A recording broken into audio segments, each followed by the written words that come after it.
প্রথম টি-20 পরাজয়ের পর আজ দ্বিতীয় ম্যাচে যুক্তরাষ্ট্রের মুখোমুখি হচ্ছে বাংলাদেশ দল। দুই দলের মধ্যেকার প্রথম টি-20 ম্যাচে 5 উইকেটের ব্যবধানে হেরেছিল টাইগাররা। বৃহস্পতিবার রাত 9টায় সিরিজ বাঁচাতে মাঠে নামবে টাইগাররা। যুক্তরাষ্ট্রের হিউস্টনে অনুষ্ঠিত হবে এই ম্যাচটি। এই সিরিজ দিয়েই মূলত বিশ্বকাপের টি-20 বিশ্বকাপ নিজেদের সেরা একাদশ বাছাইয়ের কাজ করছে টাইগাররা।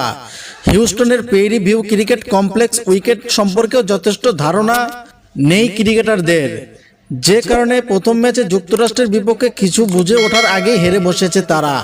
ম্যাচ হারের পরে অধিনায়ক নাজমুল হোসেন শান্ত বলেছেন, আমার মনে হয় আমরা ভালো উইকেটে খেলছি না।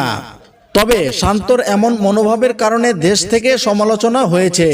জাতীয় দল অজুহাতের জায়গা নয়, এখন উইকেটের দোহাই দিলে তো আমরা মানতে পারি না, এমন কঠোর মনোভাব দেখিয়েছেন সাবেক অধিনায়ক দুর্জয়। বাংলাদেশের বিপক্ষে জয়ের পর যুক্তরাষ্ট্রের তারকা হারমিত বলেছিলেন, যুক্তরাষ্ট্রকে গুরুত্ব দেয়নি বাংলাদেশ।